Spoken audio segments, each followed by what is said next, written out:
Friends, stock సుదర్శనకి స్వాగతం. ఈరోజు date వచ్చేసరికి 20 జాన్ 2026. సో నేను మీకు ఈరోజు మార్కెట్ డౌన్ఫాల్ అయింది కాబట్టి బుల్లిష్ సైడ్ స్టాక్స్ లేవు. సో బేరిష్ సైడ్ ఉన్న కొన్ని స్టాక్స్ని షేర్ చేస్తాను. Important disclosure. So I'm not an SEBI registered analyst. I'm sharing this information only for educational purpose. Please do not take any trade based on this view shared in the video. So thank you.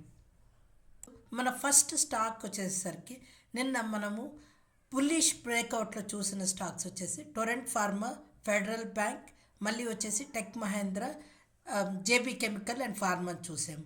So కాకపోతే నిన్నటి వీడియోలోనే మనం ఆ stocks discuss చేసేటప్పుడు దాని యొక్క RSI చాలా హైగా ఉంది, కాషన్గా ఉండాలి అని చెప్పి మనము డిస్కస్ చేసుకున్నాము. సో ఈరోజు చూసినట్టయితే సేమ్ స్టాక్స్ మనకి ఈరోజు మళ్ళీ ఆర్ఎస్ఐ కొద్దిగా ఫేవరబుల్ జోన్కి వచ్చింది. సో ఈ stock for example Torrent pharma ఈ సపోర్ట్లోకి వచ్చి మనకేమన్నా తిరిగి రివర్సల్ తీసుకుంటుందా అనేది మనము కమింగ్ డేస్లో గమనించాల్సి వస్తుంది.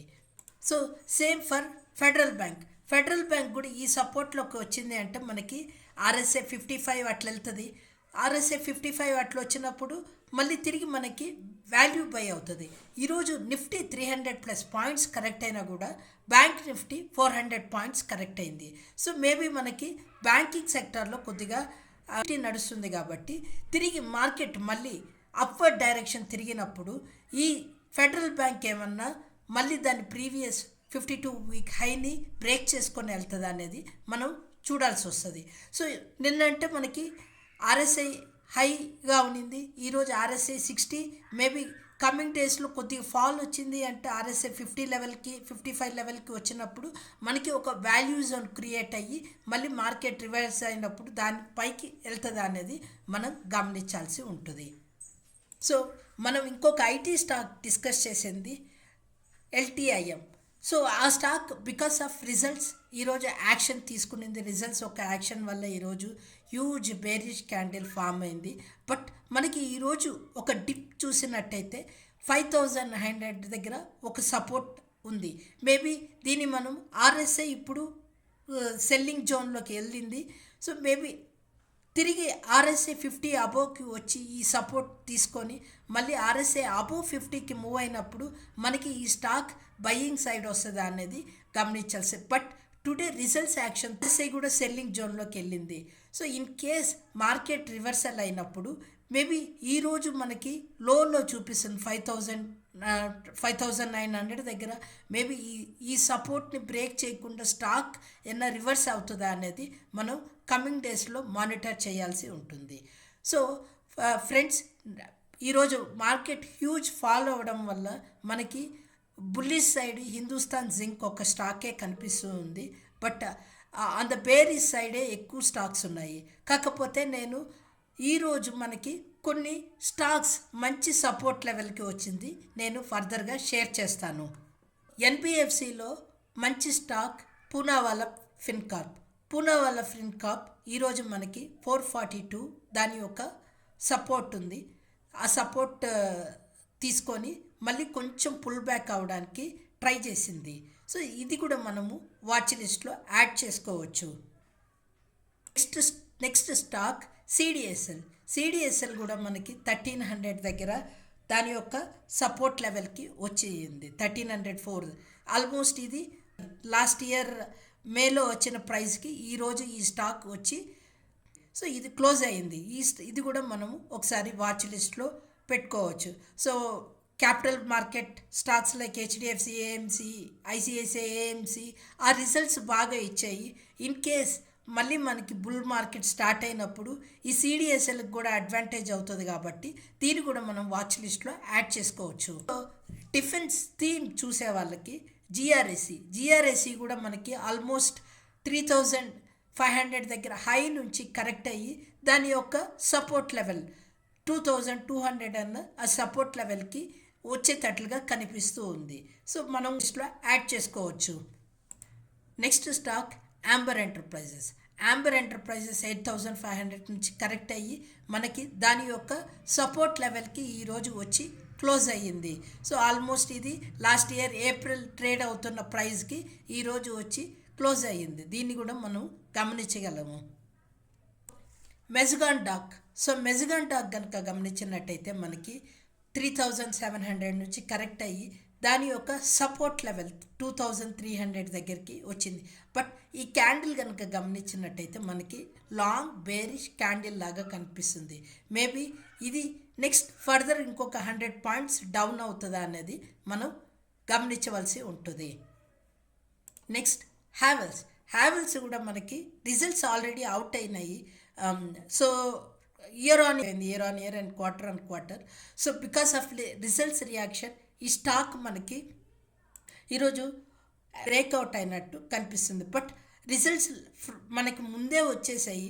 ఈరోజు మార్కెట్ డౌన్ఫాల్ వల్ల మిడ్ క్యాప్ కరెక్షన్ వల్ల మనకి ఈ స్టాక్ ఏమన్నా కరెక్ట్ అయిందా అనేది చూడాలి. బట్ మార్కెట్ నిన్నే యాంటిసిపేట్ చేసి ఉంటుంది రిజల్ట్స్ గురించి. సో దాని యొక్క ప్రీవియస్ సపోర్ట్ మనం కనుక గమనించినట్టయితే 1380 ఒక సపోర్ట్ని మనకి ఈ స్టాక్ ఈరోజు బ్రేక్ చేసింది. మేబీ ఈ క్యాండిల్ కనుక గమనించినట్టయితే లాంగ్ బేరిష్ క్యాండిల్ కాబట్టి ఇది ఫర్దర్గా ఏమన్నా డౌన్ సైడ్ మూవ్ అవుతుందా అనేది మనం కమింగ్ డేస్లో వాచ్ లిస్ట్లో పెట్టుకోవాల్సి ఉంటుంది. మన నెక్స్ట్ స్టాక్ అపోలో హాస్పిటల్స్ కనుక చూసినట్టయితే మనకి ఇది ఈరోజు దాని యొక్క ప్రీవియస్ సపోర్ట్కి వచ్చి క్లోజ్ అయ్యింది. సో దీన్ని కూడా మీరు ఒకసారి గమనించవాలండి. సో మీరు కనుక గమనిస్తే లాస్ట్ 2 days ఇది లాంగ్ బేరిష్ క్యాండిల్స్తో అపోలో హాస్పిటల్స్ ట్రేడ్ అవుతుంది. మేబీ ఫర్దర్ సపోర్ట్కి వెళ్తుందా, లేదు అంటే రివర్స్ అయ్యి అప్వర్డ్ డైరెక్షన్కి వెళ్తుందా అనేది తెలుస్తుంది. కాకపోతే మనకి లాంగ్ టర్మ్కి అపోలో హాస్పిటల్స్, రెయిన్బో హాస్పిటల్స్ ఇవన్నీ కొంచెం కరెక్ట్ అయి ఉన్నాయి. మీరు వాటిని చూసుకొని ఒకసారి మళ్ళీ మీరు అనలైజ్ చేసుకోగలుగుతారు. కాకపోతే ఇప్పుడున్న ఈరోజు క్లోజింగ్ టైంకి చూసినట్టయితే మనము ఆల్మోస్ట్ 8000 నుంచి ఈ స్టాక్ 7000 దగ్గరికి కరెక్ట్ అయింది. సో దీన్ని కూడా మీరు గమనించవలసిందిగా షేర్ చేస్తున్నాను. రీసెంట్గా మనం మాట్లాడుకున్న bullish breakout stock HCl tech కనుక ఈరోజు చూసినట్టయితే దాని యొక్క సపోర్ట్ లెవెల్కి ఈరోజు వచ్చి క్లోజ్ అయ్యింది. అండ్ ఆర్ఎస్ఐ కూడా మనకి ఫేవరబుల్ కండిషన్లోకి కొంచెం స్లిప్ అయితే కొంచెం 3-4 పాయింట్స్ ఆర్ఎస్ఐ కానీ తగ్గితే మనకి లాంగ్ మళ్ళీ తిరిగి వెళ్ళేదానికి కన్వర్ట్ అవుతుంది. సో ఈ సపోర్ట్ మేబీ ఈరోజు మార్కెట్ కరెక్షన్ వల్ల ఈ స్టాక్ కూడా మనకు కరెక్ట్ అయింది. మేబీ కమింగ్ డేస్కి ఈ సపోర్ట్ని తీసుకొని మళ్ళీ తిరిగి అప్ సైడ్ వెళ్తుందా అనేది మనం గమనించవలసి ఉంటుంది. సో నెక్స్ట్ స్టాక్ వచ్చేసరికి విప్రో రిజల్ట్స్ అంతగా బారాలేదు comparatively other large cap IT companies. So ఆ రీజన్తో లాస్ట్ 2 daysగా ఈ స్టాక్ డౌన్ అవుతూ వస్తుంది. బట్ మనం ఈరోజు కనుక గమనిస్తే ఈ స్టాక్ దాని యొక్క సపోర్ట్కి చాలాసార్లు మల్టిపుల్ టైమ్స్ని రెస్పెక్ట్ చేసింది. మేబీ ఈ లాంగ్ బేరిష్ క్యాండిల్స్ ఈ సపోర్ట్ని ఏమన్నా బ్రేక్ చేస్తుందా, లేదు అంటే ఈ సపోర్ట్ని తీసుకొని స్టాక్ మళ్ళీ తిరిగి దాన్ని అప్వర్డ్ డైరెక్షన్లోకి వెళ్తుందా అన్నది మనకి కమింగ్ డేస్లో డిసైడ్ చేస్తుంది. బట్ మీరు కనుక ఈ చార్ట్ చూసినట్టయితే విప్రో మనకి కొద్దిగా అట్రాక్టివ్ జోన్లోకి వచ్చినట్టు కనిపిస్తూ ఉంది. సో బికాస్ రిజల్ట్స్ ఒక ఇంపాక్ట్ వల్ల ఈ స్టాక్ మనకి డౌన్ అయింది. కాకపోతే టెక్నికల్గా చూసుకున్నట్టయితే మనకి ఈ పర్టికులర్ 235 అనేది దానికి ఒక చాలా స్ట్రాంగ్ సపోర్ట్గా కనిపిస్తుంది. మేబీ ఆ 235 కనుక బ్రేక్ అయితే మనము దాన్ని మళ్ళీ అగైన్ బేరిష్ మోడ్ కన్వర్ట్ అవుతుంది కాబట్టి మన వ్యూ దానికి తగ్గట్టుగా మార్చుకోవచ్చు. సో దీన్ని కూడా మనం షార్ట్ టర్మ్కి కొంచెం గమనిస్తూ ఉండొచ్చు. That's all for today friends. నేను మీకు ఈ ఇన్ఫర్మేషన్ వాల్యూ క్రియేట్ చేసింది అనుకుంటున్నాను. మీకు కనుక ఈ వీడియో నచ్చితే please like and share, subscribe. Thank you.